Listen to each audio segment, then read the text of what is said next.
And we join it with the third ball of the first over, bowled by Joel Garner, arguably the finest one-day bowler in the world, and he's bowling to the left-handed Mark Benson. And he's beautifully taken at first slip, magnificent catch, and Garner once again has broken through in the very first over. Benson goes without scoring, and Kent a one down without a run on the board. Superb delivery from Joel Garner, leaving Benson, turns him round, and a fine catch at first slip. So Benson gone, had a run on the board, beautifully caught at slip, and his replacement at number 3 is Chris Taverry. And that's straight away. And downed Viv Richards at third slip. Cold day to get the slip catch, and a nasty rap on the thumb. This is a very sharp chance. Chris Taverry going back, almost guiding the ball to the direction of third slip, and a rare missed chance by Viv Richards, who must be one of the best slip fielders in the world.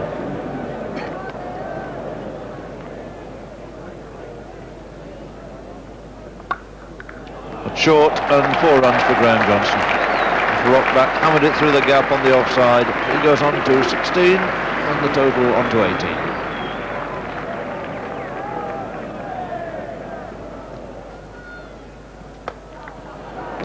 He's swung that away, didn't quite middle it, but sufficient power to bring in 4 runs, and that'll be a relief to Taverry and the Kent supporters.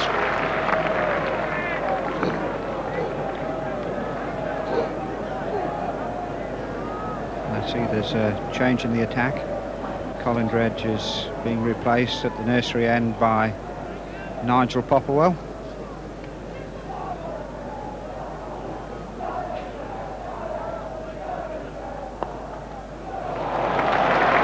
And beautifully timed stroke, obviously.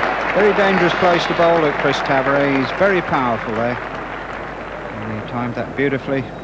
Again, up the hill. Again, perhaps not with quite the same number of runs, but certainly with the same degree of timing. And Somerset have 2 tasks out there. One is to keep the run rate at such a stage that Kent begin to panic. The other is to take wickets, but at the moment, Taverry is just getting away from them with 4 and 3. Again, both of them to come in now from the pavilion end.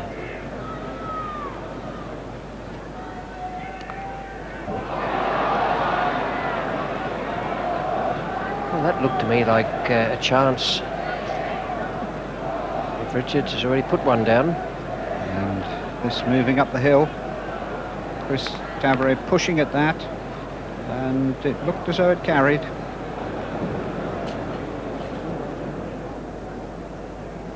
And a good blow that. Marks with his flight and guile has defeated Graham Johnson.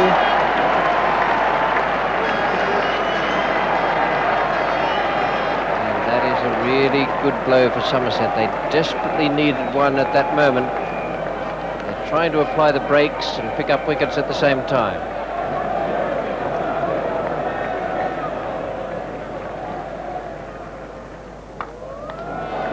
Good hit. A good clean smash straight down the ground.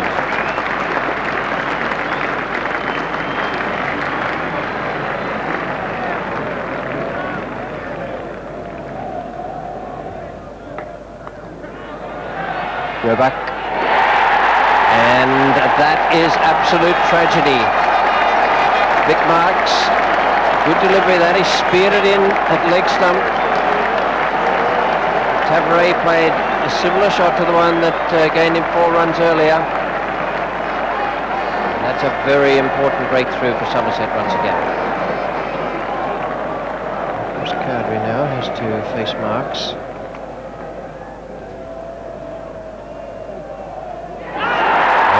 Beautifully done. Beautifully done. I'm surprised he didn't do himself an injury in jumping at Marks. We might have lost our off spinner, but it was a great piece of work. Cowdrey going without scoring. Stumped guard, bowled marks, and it's 73 for 4.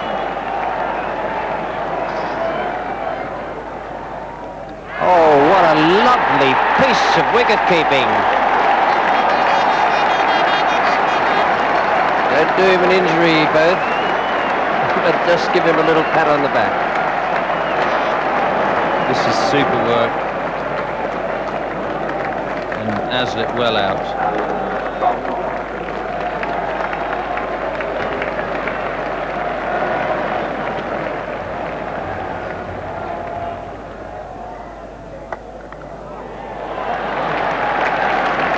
Swinging away on the leg side.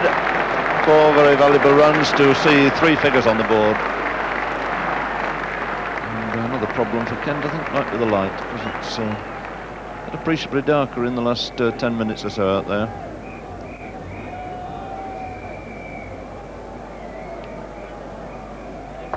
It's a full toss and put away very neatly again. Beautifully placed by Alan Knott. Mark's got a long chase there, and doing very well to save the 4.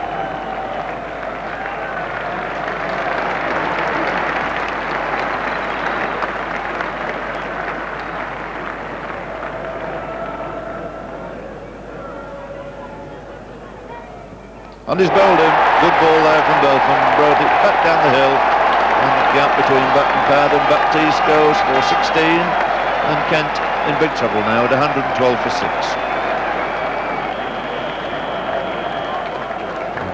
Have to move a great deal to find that quite substantial gap there.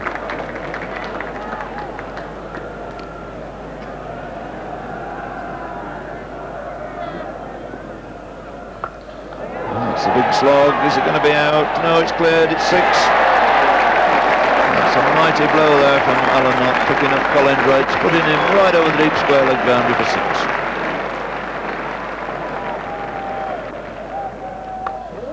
Down the wicket, flashed into action there, gets up 4 runs. Didn't quite go where he intended, but went there very quickly. And 4 runs square on the offside.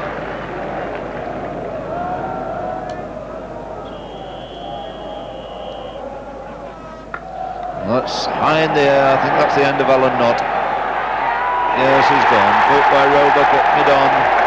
Last valiant attempt, failing there for Kent and for Alan Knott. So Dredge takes the wicket. 126 for 7, not out for 17. Roebuck bowled Dredge.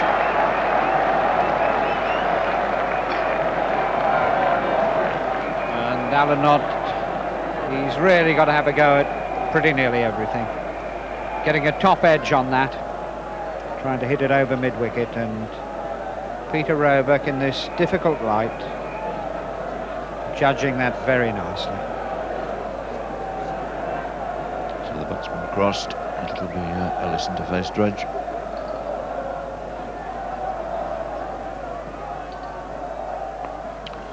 That's a good-looking shot. And it's cleared deep square. Has it gone over the rope? Umpire waiting. Yes, indeed it has. Not by very much, but 6 good runs there to Richard Ellison. It completes. Got a lively over there from Dredge. Top gunner again. That's it. That's the one he was looking for. But it was a no ball, so he survives.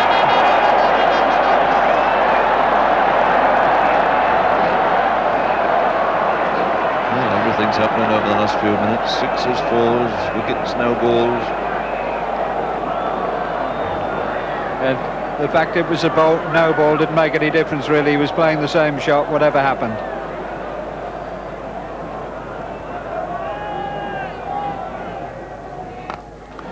Really wound into that one. Beautiful shot. There have been occasions over the past when Graham Dilley has looked a particularly good player. And a fine straight drive this.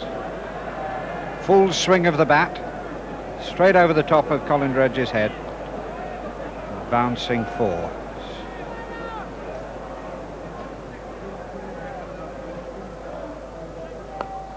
That's short, it's hooked high in the air. Is it going to be safe?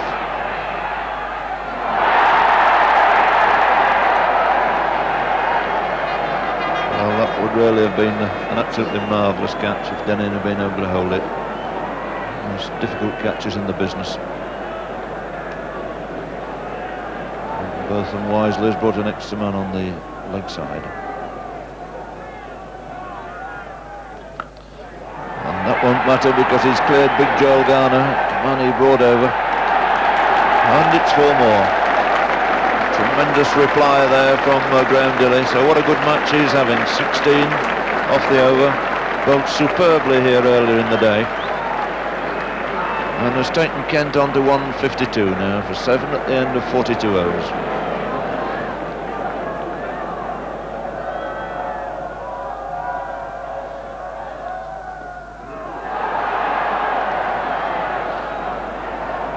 Well, he's in trouble there, I think. Must have just caught that nerve on the inside of the knee, Tom. Very painful.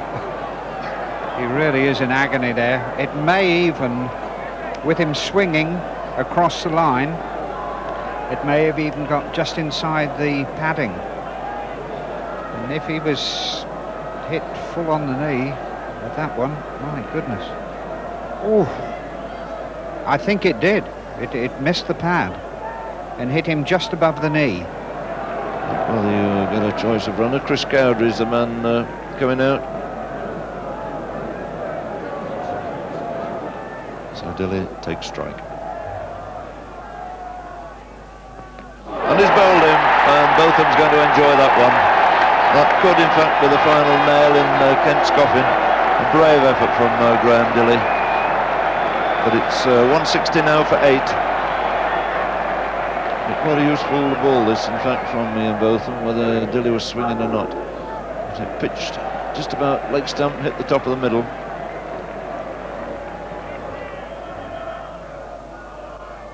Oh, well bowled. That's the inimitable Yorker.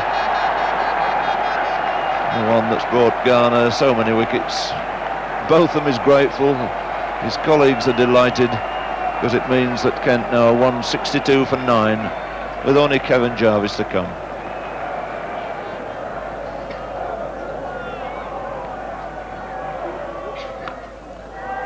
Got himself into an unusual position to give Dredge the wicket. And everybody herring off as this big large crowd converges over the sacred turf here. 169 all out then, Kent. And Somerset managing to pick up this NatWest trophy after struggle here all day, in the end by a margin of 24 runs. So in the end it was a bonny contest. But I think that Somerset were really in the box seat once Chris Tavares had got out. Nonetheless, Baptiste, Knott, Ellison and Dilley all contributed very valuably there. Kent really can't complain about the light because they decided to bat second. The Somerset bowling, Garner 2 for 15, as tight as ever. 2 for Botham, 2 for Dredge, a bit more expensive. 3 for the admirable Vic Marks and 1 for Viv Richards.